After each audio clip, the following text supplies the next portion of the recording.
Yo, yo, yo, what's good, y'all? What's good, y'all? Thanks for tuning in into DFJ Hoops. As always, I'm your host, Andre, on this beautiful Monday morning. We got a little bit of breaking news. We're gonna break everything down. The Sixers signed the French power forward Yabusele to a 1 year minimum contract. We're gonna break everything down. And then the plans for the 76ers this coming training camp has been revealed. We're gonna break everything down as well. So please, as you come in, don't forget to hit the like button. If you haven't subbed to the channel, make sure you sub. Make sure you subscribe to the channel, and also don't forget to hit the bell notification icon as well. Shout out to my guy Humble, bro. I always appreciate when you stop by, bro. Appreciate you, bro. He says my dog. Nobody does Sixers content like you, bro. I appreciate it, Humble. Hey, I really appreciate it. But bro, where Tune at? I've been looking for Tune for the last 2-3 days, and he he just disappeared. But yeah, tell him I'm looking for him, bro. But yeah, appreciate you, bro. As y'all come in, please make sure you smash the like button. I would appreciate it. He says I'd imagine Tune. Oh yeah, I mean I hit him up on Instagram, but he didn't say he didn't reply back. So yeah, I gotta check. Yeah, I gotta check on him. So yeah, but appreciate you though. Appreciate you. Let's get into this. Let's not waste any more time. So the Philadelphia 76ers signed Yabusele to a 1 year minimum contract. Right now, I have this article right here. Let me just read this article real quick, and then I'm gonna give my thoughts. The title says Yabusele to sign a 1 year, $2.1 million deal with the 76ers after starring at the Olympics, per report. Um, After a breakout performance at the 2024 Paris Olympics, French forward Guerschon, I hope I said that right, Guerschon Yabusele is expected to sign a 1 year, $2.1 million deal with the Philadelphia 76ers, per ESPN's Adrian Wojnarowski. Yabusele was France's second leading scorer during the 2024 Paris Olympics, averaging 14 points and 3.3 rebounds while shooting 52% from the field, right? Yabusele's biggest performance came in the quarterfinals of the Olympics tournament against Canada, a game many expected Canada to win. Yabusele put up 22 points in the win, leading France to the semifinals. He was elevated to the starting lineup after that game, after Rudy Gobert and Evan Fournier struggled during group play, and ended up proving it was the right decision. Yabusele, as well as Isaiah Cornier, were given the starting nod and took complete advantage of the opportunity, often leading France in scoring for the remainder of the tournament. So, yeah, I'm not going to read the whole thing, but, y'all get the gist of it. So, Yabusele played for France. Now, I'm going to be honest with you. I didn't really watch France in the Olympics, right? I only watched the States, and I only watched France when they played us in the gold medal game. And that was the game where I was really impressed from what he was doing. So, after we announced the sign, and I did my due diligence, and I did my research on his game. I watched a couple of the Olympics, his play in the Olympics, and then I watched a few games from his team. He played for Real Madrid last season, so I went back and I did my research, and kind of like I wanted to get a gist of how his game looks like, right, and how he will fit with the Philadelphia 76ers, playing alongside Joel Embiid, Tyrese Maxey, and Paul George. So I did my research, and if you break down his game, he's a very good transition player, right? He plays great in transition, and I could see him, feasting a lot in transition, especially when we get those rebounds and we push it in transition. I can see him and Maxey, I can see him getting to the basket. I can see Maxey, feeding him a lot, in transition. And he's a very good offensive rebounder. Now, he's not great, but for his size and for the amount of minutes that he was on the floor, he was a very good offensive rebounder as well, right? He's a good offensive rebounder. He cleans glass, right? So he's a good glass cleaner as well. So that's how he gets his points. He's not a guy who you're going to have to constantly run plays for him to be effective, right? He can get quick, easy points in transition. He can get quick, easy points, getting offensive rebounds, getting putbacks, and second chance opportunities, plays like that. And then he's a very good corner shooter, right? He's a very good corner shooter. Now, I'm not going to say great. If you bring him in the NBA, he can definitely shoot about 37, 38, or 39% from the corner three. Now, from what I watched, he's a good shooter above the break as well, but he didn't really take a lot of threes above the break. Most of the threes that he was taking was from the corner. So, he's a very good corner shooter, kind of like what PJ Tucker was doing. So, if we have him in the rotations now, I don't think he's going to start, right? I don't think he's going to start. I think Caleb Martin is going to be the starting power forward for the team. And then you have a Yabusele come off the bench, or maybe you have a KJ Martin coming off the bench for you, right? But for what he does, right? Great in transition, great at the rim, right? He can finish with both hands, right? He's somebody who could run a lot of DHOs with Tyrese Maxey. And, we saw when he faked that dribble handoff and, turned the corner and, drive to the paint and dunked on LeBron. That play is what, that play is what got him in the NBA. That was a great heads up play, by faking the dribble handoff and, driving all the way to the rim. Now, I give LeBron credit for trying to make a play defensively, right? But unfortunately, he got there a step late. So Yabusele, realizing that LeBron was on the way, he did what he was supposed to do, which is go up strong and finish strong. And that's what he did. Pause. I knew that sounded wow, but pause. But yeah, he's very great. Running dribble handoffs, and he'll be a great partner with Maxey in terms of running dribble handoffs, setting screens. Now he's not very good in the short roll, right? He's not very good setting screens. He's not very good creating threes off the dribble. But I mean, you don't need him to create. You don't need him to create threes off the dribble like that, right? I saw a couple plays from him where with 5 or 4 seconds left on the shot clock, he could create something decent in order to get enough separation to put the shot up. But that's not something that's not his strength, right? He's not a James Harden off the dribble. He's not a Luka Doncic off the dribble, or he's not even a Kawhi Leonard off the dribble. Those are the elites of the elites. So that's not him. But if you throw him the grenade and he has to put up something up, he could definitely create something and get enough separation to put the shot up. So that's his game. As a rebounder, like I said, he's very, very solid as a rebounder. I mean, I don't want to be a stat merchant, but if you look at his stats from last season with Real Madrid, he averaged 4.9 rebounds. Right? He didn't start all the games. For the most part, he came off the bench. As y'all come in, please hit the like button for me. Right? Hit the like button.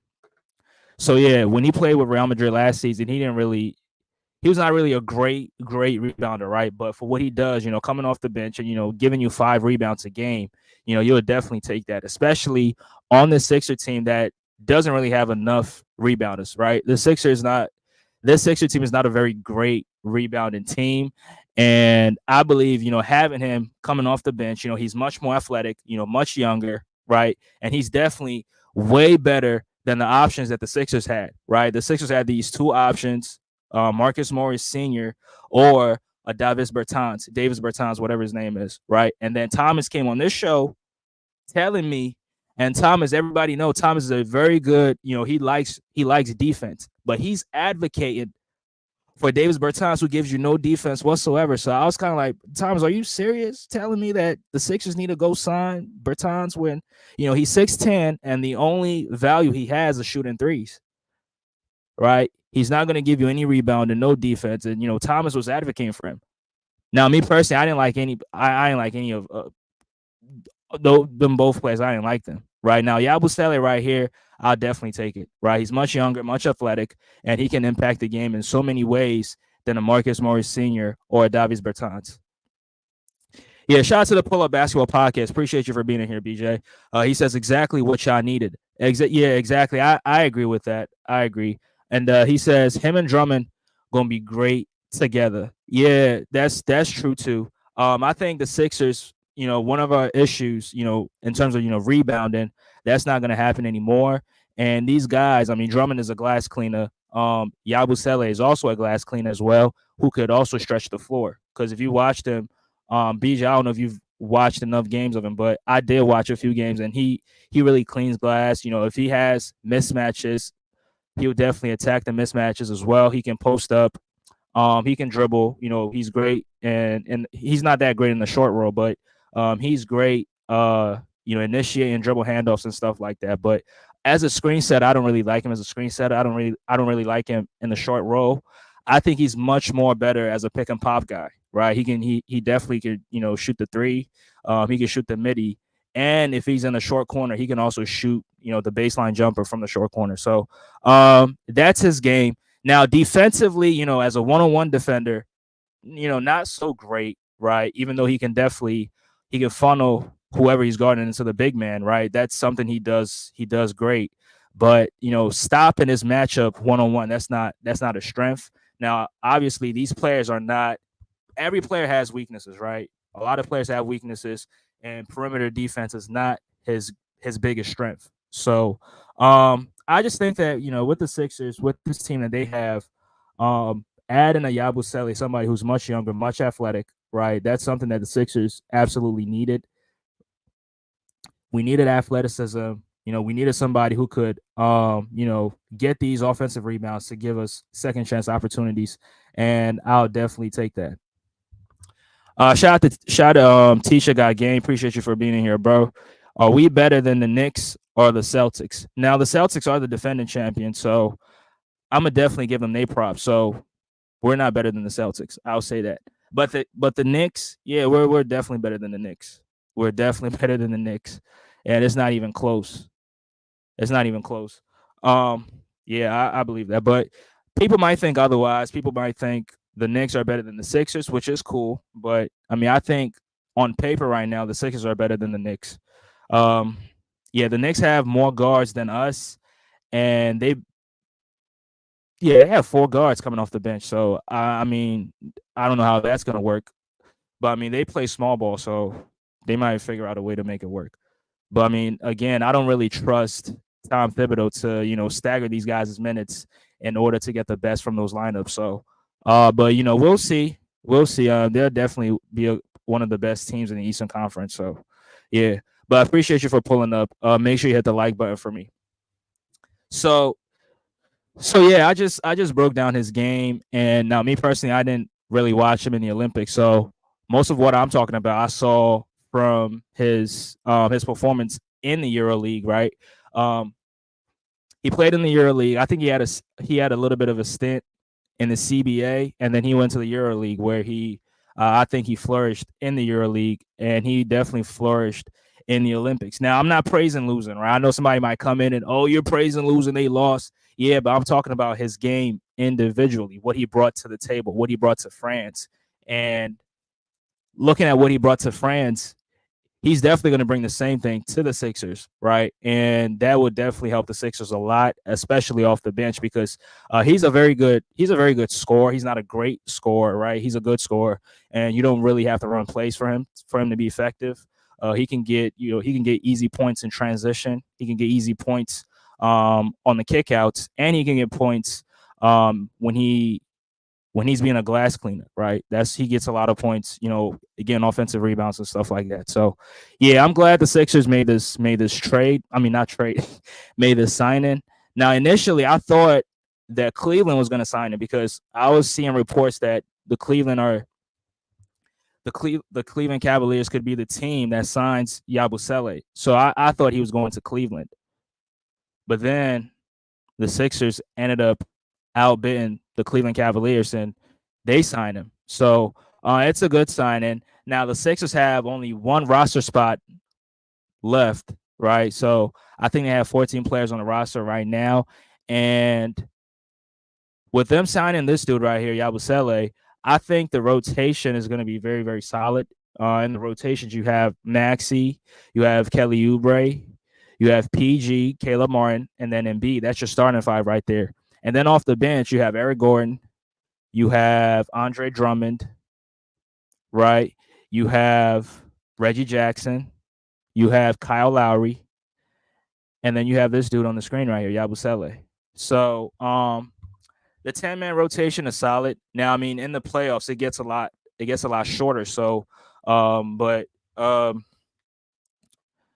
think the rotation is solid. Now, people might people might say, Adem Bona, Jared McCain, those guys, they might not get consistent minutes. I mean, you're not expecting to play a rookie, especially in the playoffs when things get when things get really, really tough. So I don't think McCain is going to be that consistent in the rotations, but he's definitely going to get some playing time.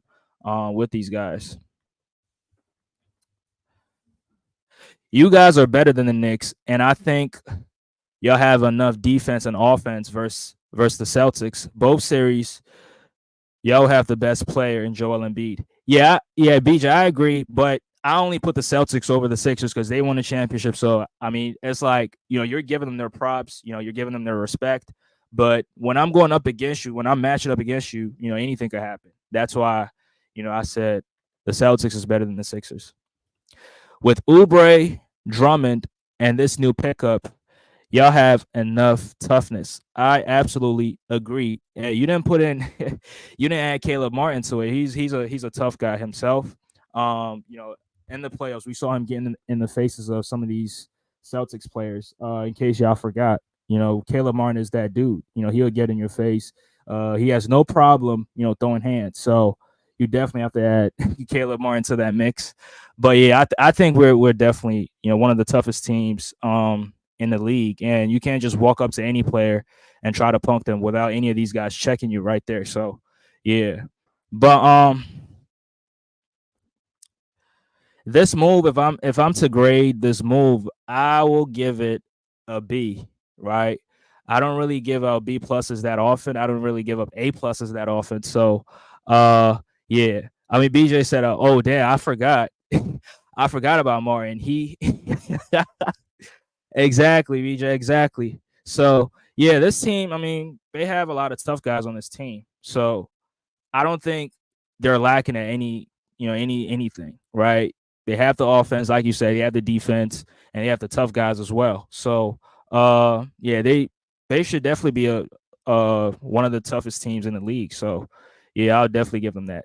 But yeah, I was about to say something. I just forgot. Yeah, as y'all come in, hit the like button, man. As y'all come in, hit the like button. The Sixers signed Yabusele to a 1-year deal.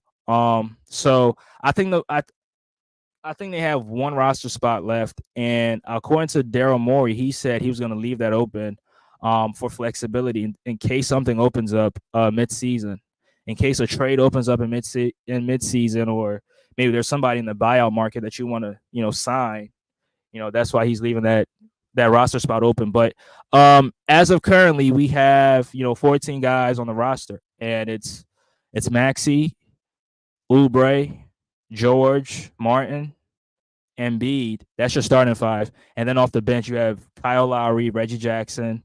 I forgot about Eric Gordon. Shout out to him, Eric Gordon. That's 8 players right there. Ricky Council makes it 9. Yabusele makes it 10. Drummond makes it 11. McCain 12. Adem Bona 13.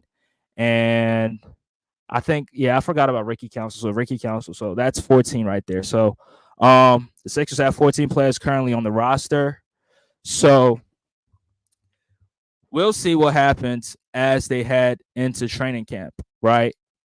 So congratulations to Yabusele, his second stint in the NBA. He was in the NBA, I think the 2017-2018 season, with the Boston Celtics, and then he ended up, going to the CBA, and then he found his way in the EuroLeague. But he has a second chance, and with this chance, I think something positive is definitely going to come out. I think Nick Nurse is definitely going to bring the best out of him. I think these are the caliber of players that Nick Nurse really, he really likes, and he can definitely utilize them to the best of his abilities. Now, I don't see him, being a player who's bringing the ball up the floor constantly, right? That's not his strength. I think when you have him in the corner, when you have him as a rim runner, when you have him in a dunker spot, he can definitely cause a lot of trouble. He could definitely cause a lot of trouble right there. I think those are his sweet spots, and he can shoot the midi. So he can be a pick and pop option. He could be a small ball center if teams are trying to go small ball. If teams are trying to go small ball and you want to counter them, I think Yabusele is definitely somebody who you could go to, even though he'll be giving up a lot of size. But he can definitely be a small ball center. Um, yeah, let me just switch gears real quick and talk about the Sixers and their plans this training camp. So I have another article here that I really want to read. Um, so it says 76ers announced training camp details for the 2024-2025 NBA season. Um, Soon, the Philadelphia 76ers will be back to work and preparing for the 2024-2025 NBA season. On Monday, the team announced a couple key dates in the coming months. According to a press release, the Sixers are going to hold their annual media day on Monday, September 30th. As usual, the team will gather at the practice facility in Camden, New Jersey, and will be introduced to the media for the first time heading into the season. After media day, the roster will travel to the Bahamas, where they will participate in the training camp for the week. They will compete at the popular Atlantis Paradise Island from October 1st to October 5th. So the 76ers will have or will hold their training camp in the Bahamas. Now, I wish Buddy Hield was still on the team, right? They probably would hold, they'll probably hold the practice sessions at his crib. Shout out to Buddy Hield. They practice at his house last season in Dallas. So, shout out to Buddy Hield. But yeah, if you're a Sixer fan and you've been following the Sixers, they've been having their training camps, outside of Philly, right? In 2022-2023 season, they had it in Charleston, South Carolina, with Doc Rivers and the crew. James Harden was still on the team at the time. And then last season they had training camp. They had training camp in Denver, right? Denver, Colorado, and that's where the team went to meet up with Deion Sanders, and that was a great session. I enjoyed Deion speaking to the team. So shout out to Deion Sanders. But this season or this upcoming season, they'll have it in the Bahamas, and that will be way far from home. So they announced that media day will be September 30th, and then they'll head to the Bahamas. So that'll be a great experience for this team, especially starting training camp away from home. That's definitely going to be it's definitely going to be huge for them. And then, the season, I think the season starts October 22nd or 23rd, one of them. So, yeah, I absolutely love it for this team and for Nick Nurse as well. For all the players, that's something special that they're all going to be a part of. So, yeah, shout out to this team. Shout out to Derillis. Appreciate you for being in here. He says, salute Andre in chat. 76ers definitely going all in. I can't lie about that. PG still not the. Hey, Derillis, you just got to let it go. At this point, just let it go and just give PG your full support, right? Just hope he wins a championship, right? Just give him the support that he needs. Yeah, but yeah, the Sixers they going all in, and I think when you have a chance like this, you got to go all in, especially with the NBA being at this. There's a lot of parity in the NBA, so a lot of teams have a chance to win. So if you're the Sixers, you have Embiid. I think Embiid has you know, I think a year or two left in his prime. I think this season and the next season, then he'll start to regress. So you definitely want to capitalize on this opportunity right here. And yeah, PG's not in his prime anymore. I think PG's prime ended. Um, I think his prime ended in the the 23 season. I think that was the last year of his prime. But last season he was still, he was still good. He made the All-Star team. Guys can make the All-Star team even if they're not in their primes. So, but I think they definitely have to capitalize on the situation. You have one of the best young players in the game, right? You have one of the best coaches. So, yeah, I think it was best to just surround this team with elite talent and expect them to compete. So, Daryl Morey, he's doing his part. So, it's up to the team to, get on the floor, get the chemistry they need, get as much reps and try to make this championship run. Yep. Tisha got game. Honestly, besides injuries, God forbid, we have no weaknesses. I will, I'll push back on that a little bit. I think we don't have elite passers on this team, right? That's something that they will have to get over. There's not a lot elite passes on this team, and that's why I think when we lost Nico, that was a very huge loss for us, right? Because he was the best. I think he was the best passer in the Embiid era. Scratch that. Harden was the best passer after Harden. You got Nico Batum. So when we lost him, it was really tough for us because A lot of guys can't even give a simple entry pass to Embiid, but he's able to deliver accurate entry passes, and he's able, what hand do I pass it to? Do I give it to him on his left or on his right? Some players don't know that. Some players don't know how to do that, but Nico's able to. So I think the elite passing, I think you need elite passing if you really want to win. So that's something that, that's something that really I'm just looking at that a little bit, but I think that's the only weakness. But I mean, you said there's no weaknesses, and I'm saying I think passing is something that these guys will have to. I mean, when it all comes down to it, you got to be a good decision maker, right? They're gonna have to be better decision makers, and some of the players on the team, their decision making could be a little bit questionable, right? Even Paul George, my favorite player, but sometimes you just got to be honest. He's not the best passer, even though sometimes he delivers some good passes, but he's not the best passer. So in certain times in the games, you don't really expect him to have the ball. And that's where Maxi comes in. Now, Maxi, being undersized, so sometimes you're not really able to see the whole floor, right? So that kind of like hinders his vision sometimes. But Nico is 6'8", 6'7", so he could see the floor a little bit better, and he could be a good passer, especially when we were playing teams that were running zones. When you put Nico in the middle of the zone, he was able to make the make some of the best passes to the corners, some of the best passes to the slot, and the Sixers were able to capitalize on it. So, yeah, I think passing. I've said a lot, but I think passing is something that on a scale of 1 to 10, I'll probably give them a 7 in terms of passing, but yeah, they have everything else. They got everything else.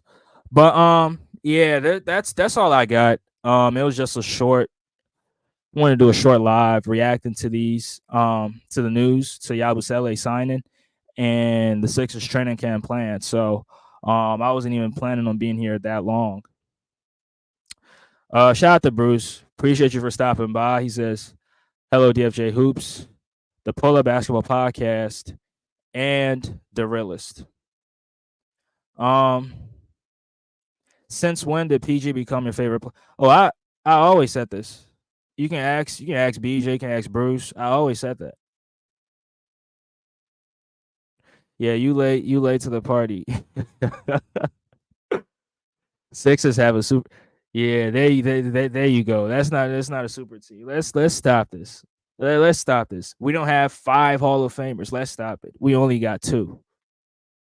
Embiid and PG. That's it. We ain't got no super team. So that's Bruce trying to.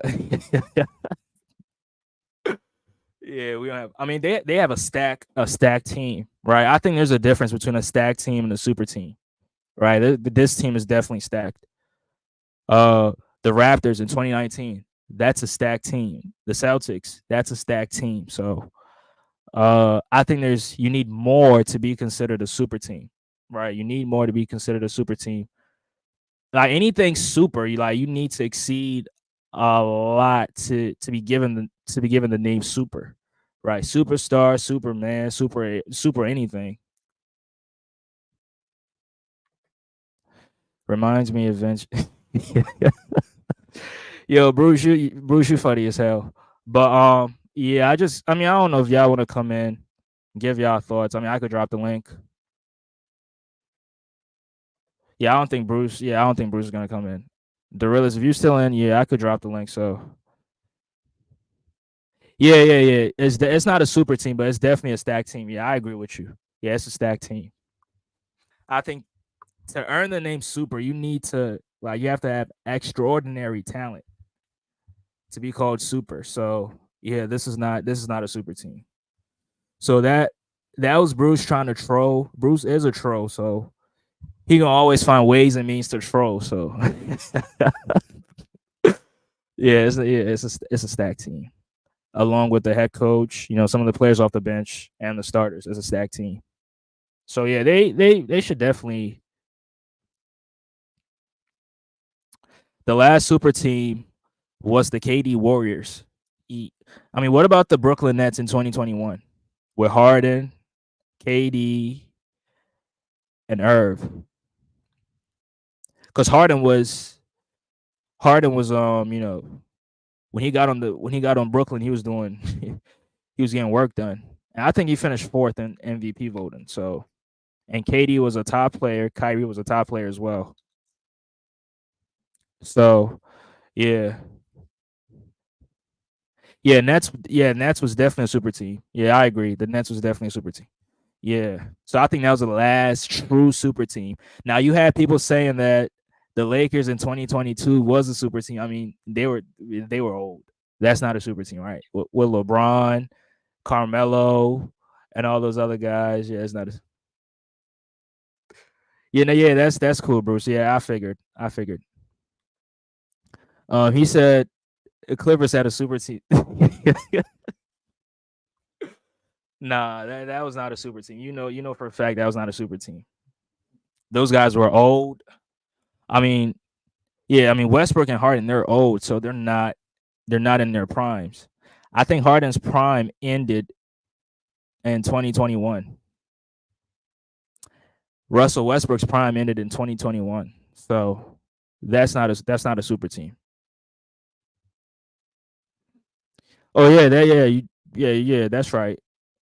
Yeah, Miami definitely had a super team. That was a super team. Yeah. Sixers are too cheap to form a super team. Yo, you funny as hell. Your teacher gotta get you funny as hell. But I mean, the Sixers they've had super teams in the past, but not in this current era, right? I mean, it takes a lot to have a super team. Like guys have to buy in, somebody has to sacrifice in order for it to work. So, you know, and a super team, I told Tuna Sports this. A super team is only considered a super team if it has LeBron or KD on it. So if LeBron or KD is not on it, it's not a super team. Exactly. I agree. I agree. And I'm gonna get on Embiid very soon. Right. I have a topic and I'm gonna get on him very soon. Come on, Bruce. Barkley was in his rookie season and Dr. J was old at the time. Bruce, stop. Moses Malone was old, Dr. J was old, and Barkley was a puppy in year one, year two. They was old. So yeah, that's you try to be slick, but you can't be slick, Bruce. You cannot be slick. Yeah, shout out to you, Bob. Appreciate you for being here, bro. Appreciate you. Appreciate you. Appreciate you. Shout out to you. Um, I don't know if I should drop the link if you have any thoughts on the Yabusele signing and the Sixers training camp plans. But I'll just drop it just in case you want to come in and you'll give me your thoughts. And Teacher got game, yeah, you can hit the link as well. I would definitely love to hear from y'all. But yeah, um,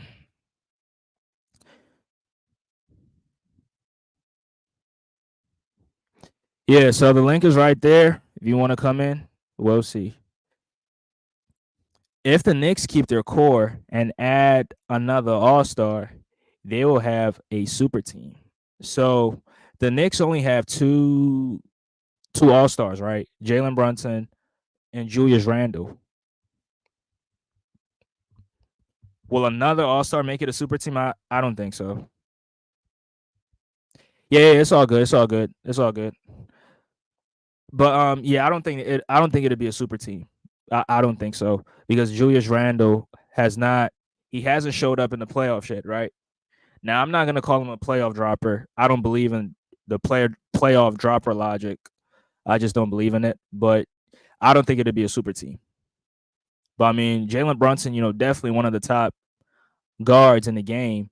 But is Julius Randle one of the top power forwards in the game? I don't think so. For players that played power forward last season, I'll put Giannis over him. I'll put Jason Tatum over him.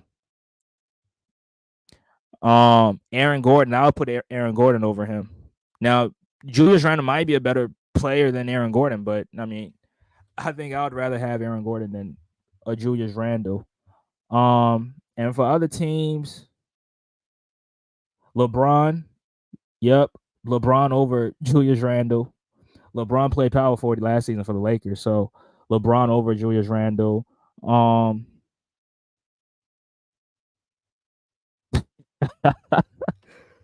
yeah, but yeah, if they landed Zach Levine, you don't think they'd be a super team? Nah, because they'll lose a lot of pieces.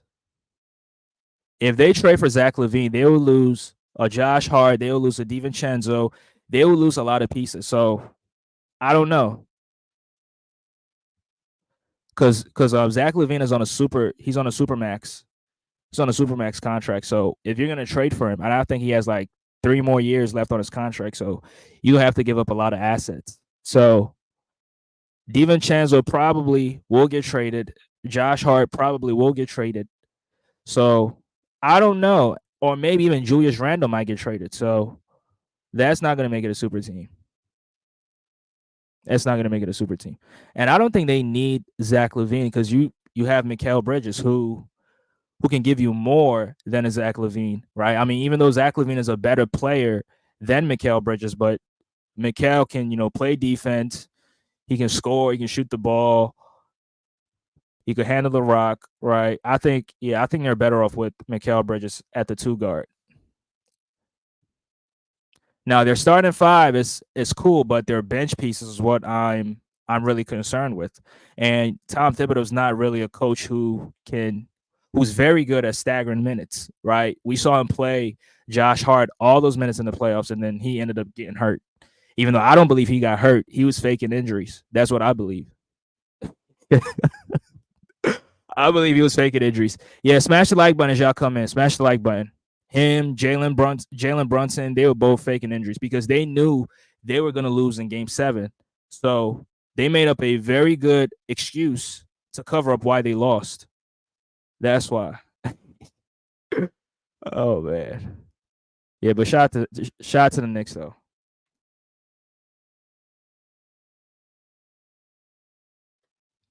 But yeah, I'm getting ready to close out. I appreciate each and every person that tuned in. Yeah, I went on. Yeah, I was capping about the Knicks, but it's all good. Yeah, shout out to each and every person that tuned in. Shout out to Teacher Got Game. Shout out to Bob, Bruce, the Pull Up Basketball Podcast. If y'all haven't subbed, y'all should definitely check out the Pull Up Basketball Podcast. Um, a very great basketball mind. He's a Clipper fan.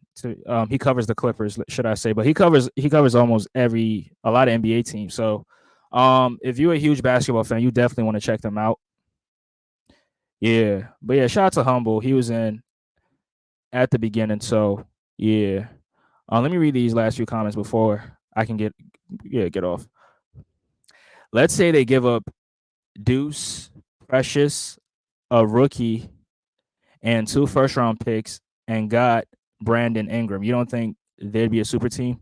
So Deuce McBride, Precious Achua, a rookie, and 2 first-round picks.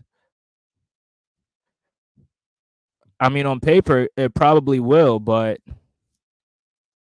I mean, listen, to be a super team, like you need like perennial all stars, like guys who step up in big moments. And I like Bruce's definition of a super team. He defined a super team as any team, like 3 top players that can lead their own teams to the playoffs, but they all join on one team in order to win a championship. So he used LeBron James, he used D Wade, and he used Chris Bosh as examples because all 3 of those guys, they were leading their own teams, right? Bosh was leading the Raptors to the playoffs. D Wade was leading the Miami Heat to the playoffs, and LeBron was leading the Cleveland Cavaliers to the playoffs. But they all formed on one team. But with the Knicks, yeah, we saw Julius Randle lead the Knicks to the playoffs, but we haven't seen Brandon Ingram. I mean, he played for the Pelicans; they made the playoffs. But if Brandon Ingram is the man on his own team, do y'all think he can lead his own team to the playoffs? I don't think so. I don't think so. So because of that, I'm not going to call it a super team. Now, Jalen Brunson, we all saw what Jalen Brunson did last season when Randall was out, right? He led his team to the second round. So yeah, he's a top. I mean, Jalen Brunson's a top point guard in the game. So yeah, you put him aside. Julius Randle, okay, you put him aside, right? Julius Randle is a all league performer, all star. So, but Brandon Ingram is just. I mean, he has all the talents in the world, but he just. I don't know. It's just something. It's like something is missing, right? He played so terribly in the playoffs last season. So I don't know. But I mean, he's made the All-Star team. He hasn't made the All-NBA team yet. So um yeah, I don't think it'll be a super team. It'll be a stacked team, but not a super team in my opinion. I think you need more to be considered a super team. But I mean, I don't know your definition of a super team, so yeah. But I mean, it's a great, it's a great topic though. I definitely would like to hear your definition of a super team cuz I like Bruce's definition. Yeah, catch you on the next one, bro. Yeah, I appreciate you, Bob. I really appreciate you stopping by. But yeah, that's all I got, you. I appreciate each and every person that tuned in.